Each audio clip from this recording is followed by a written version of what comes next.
Ladies and gentlemen, this weekend is a big night as WWE presents the Elimination Chamber, as this pay-per-view is well known for being the final stop on the road to WrestleMania. And in this video, I'm going to be giving you my predictions, so let's not waste any time and let's get started. The first match I want to talk about is the Women's Elimination Chamber match, as we have Kiana James versus Asuka versus Raquel Rodriguez versus Alexa Bliss versus Rhea Ripley versus Tiffany Stratton. And the winner of this Elimination Chamber match will face Jade Cargill for the WWE Women's Championship at WrestleMania. And for those who don't know, Liv Morgan already made her decision as of last Monday Night on Raw, as she will be facing Stephanie Vaquer for the Women's World Title at WrestleMania. And as for Jade Cargill, let me just tell you this first. The SmackDown Women's Division is atrocious. There is absolutely nobody able to beat Jade Cargill. The only one that is worthy enough is Bianca Belair, but she's not here. She's currently injured. And I heard she got surgery on her finger and she's on the road to recovery. Hope to see Bianca Belair back soon. But as of this, since the SmackDown roster is atrocious in the women's division, I feel like I have to go with Rhea Ripley on this one, so that Rhea Ripley could probably shake up over there on SmackDown since she's currently on Raw right now. And you can move Io Sky over there too, since Rio is actually feuding with Kiana James and Julia. And as of this recording, Rhea Ripley and Io Sky are currently the Women's Tag Team Champions. Now, they are defending their titles on Friday Night SmackDown. I'm recording this on Thursday, so I'm going to say tomorrow, they could potentially lose the tag team titles to Nia Jax and Lash Legend, which, by the way, they are calling themselves the Irresistible Forces. I actually like that name, I'm not going to lie. But yeah, Rio could lose the tag team titles, maybe move to Friday Night SmackDown, so that Rhea Ripley could possibly win the Elimination Chamber, which is my prediction. Rhea Ripley wins the Chamber, faces Jade Cargill at WrestleMania, which, by the way, they actually teased it. I don't know how long ago. And then maybe Io Sky. You're probably asking, what does Io Sky do at WrestleMania? Io Sky, Julia, WrestleMania, Women's United States Championship. And you know how the Women's United States title is being treated like crap? Well, if Io Sky ends up winning that title, maybe she can make it relevant. But that's just my imagination. I bet WWE is not going to do that. Well, the next match I want to talk about is for the Women's Intercontinental Championship, as Becky Lynch will be defending the title against AJ Lee. This is AJ Lee's first singles match in over 10 years. Now here I thought this match was going to happen at WrestleMania. I thought we were going to get like a 7 to 8 week build-up since WrestleMania was pushed back to later on in April. But I guess it does make sense to do this here first. I'm pretty sure WWE is going to do a best of 3. The first match happening here, and then the next match could probably happen on a random episode of Monday Night Raw, and then the final match could take place at WrestleMania. So obviously you know what the story is. Becky Lynch does not like that AJ Lee is back. A couple of weeks ago on Monday Night Raw, AJ Lee all of a sudden made her return out of nowhere too, unannounced. And that obviously pissed off Becky Lynch, which she was supposed to be doing an opening promo to open Monday Night Raw. I believe it was the Monday Night Raw after the Royal Rumble. Now, I know that people are upset that AJ Lee all of a sudden already gets an opportunity at the Women's Intercontinental Championship, but everybody else has to work for it. And she's getting that part-timer treatment. And yes, I get it. But WWE wants everybody to watch the show, so they're going to do whatever it takes just to do that. So who wins this match? I'm going with AJ Lee on here. Yes, I know she's a part-timer and she doesn't show up that often, but remember when she first came back? She held the Women's Intercontinental Championship, teasing a potential run with the Intercontinental Championship. That's what people gotta understand that. Everybody was excited when AJ Lee returned, but now people are turning on her because they don't want to see her as Women's Intercontinental Champion?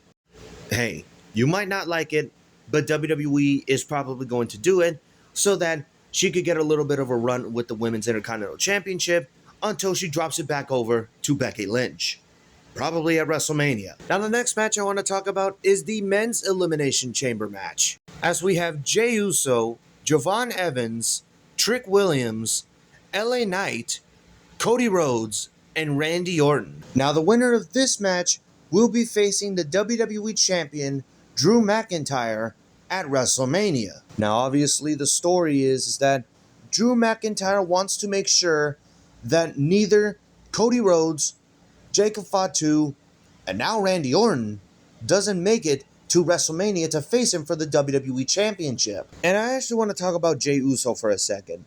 Jey Uso was not supposed to be in this match. It was actually supposed to be Bronson Reed. Now, how did Jey Uso get into this match? Bronson Reed unfortunately got injured during their qualifying match last Monday night on Raw. So, since Bronson Reed was the original winner, WWE had to quickly change the plans to Jey Uso winning this match. Now, this decision ended up pissing a lot of people off because Jey Uso, knowing him, he's gonna end up running it back with the Yeet Fest inside the Elimination Chamber. He did that at War Games. He did that at the Rumble. But now, according to a lot of people, well, literally a lot of people, Jey Uso is going to run it back in the Elimination Chamber. Whether he's in a pod, in the ring, on top of the pod, anywhere. And due to all the criticism from WWE fans, Jey Uso on Instagram has been calling out the fans and saying, y'all don't deserve my family, you guys don't deserve any of this, and basically just clapping back at them. So enough of everything about Jey Uso, let's get into who I think should win the Elimination Chamber match. Now everybody is thinking that, oh, this is a match for Cody Rhodes to win so that he can run it back with Drew McIntyre. Oh, they're going to run it back at WrestleMania. And I get it. Nobody wants to see that.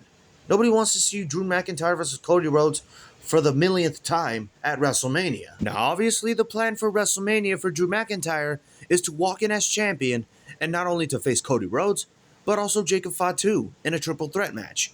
Now, here, since I know that there's going to be some shenanigans with Cody Rhodes, Drew McIntyre, and Jacob Fatu, I think that this is going to end up getting Cody Rhodes eliminated so that Randy Orton gets the victory.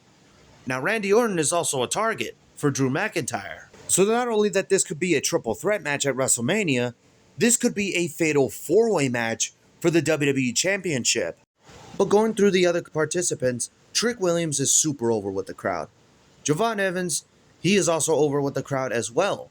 LA Knight, don't even get me started. Super over with the crowd. But WWE just wants to keep screwing him over and over. Jey Uso, everybody loves him, but not the internet. And Cody Rhodes, well, people are starting to turn on him. Randy Orton is the one that makes sense here, and that's why I'm choosing for Randy Orton to win the men's Elimination Chamber match and to face Drew McIntyre at WrestleMania, even though that it's going to be a fatal four-way match that involves Cody Rhodes and Jacob Fatu. Now, the last match on the show, which I'm assuming this is going to be the main event, is for the World Heavyweight Championship, as CM Punk is defending the World Heavyweight Championship in his hometown of Chicago against Finn Balor. Not only that, Finn Balor was respected by Punk, but the rest of the Judgment Day really want Finn Balor to not act so friendly and be the aggressive Finn Balor. If you want to bring the championship home to the Judgment Day, you don't have to be playing video games, you don't have to be acting all friendly to everybody, you need to be aggressive. Especially when that was coming from Liv Morgan. So Finn Balor actually followed that and started attacking CM Punk. CM Punk, at one episode of Monday Night Raw, he was telling Finn Balor, I don't need help from anybody to retain my World Heavyweight Championship. What about you? And knowing Finn Balor, he's got Dominic Mysterio and JD McDonough in his corner. But you can't forget about Liv Morgan and Raquel Rodriguez. And I would say Roxanne Perez too, but Roxanne is injured, unfortunately. Anyways, CM Punk is basically telling Finn Balor that you can do it by yourself. You don't need anybody by your side. So who wins this match? I'm going with CM Punk to retain the World Heavyweight Championship. Now, the reason why I say this is that potentially we could be seeing Dominic Mysterio and JD McDonough to get involved, but CM Punk outsmarts them and overcomes the Judgment Day. Now, what happens after the match is what I really want to talk about. Finn Balor has not been liking on how the Judgment Day has been working nowadays. And this could actually lead to Finn Balor being kicked out of the Judgment Day. WWE have been teasing this for so long, and I think Elimination Chamber is the perfect location to do it. The road to WrestleMania has been complete garbage so far. Only 2 matches have been announced. You want to build up WrestleMania? There you go. This is how you do it. Have the Judgment Day turn on Finn Balor. Finn Balor gets his revenge on Dominic Mysterio. Finn Balor versus Dominic Mysterio at WrestleMania for the Intercontinental Championship. If WWE does not do that, then what the hell are we doing? I can literally book WrestleMania better than anybody in the WWE creative team, even if we are 7 to 8 weeks till WrestleMania. But that's going to be it. Those are my predictions on the Elimination Chamber. Who do you think wins the Elimination Chamber matches? Who do you think walks out as the World Heavyweight Champion? Who do you think walks out as the Women's Intercontinental Champion? Let me know in the comments below. Thank you guys for watching. Like, comment, subscribe, tap the notification bell for more videos. Follow me on Twitter at EthanSoyShow, and I'll see you in the next one.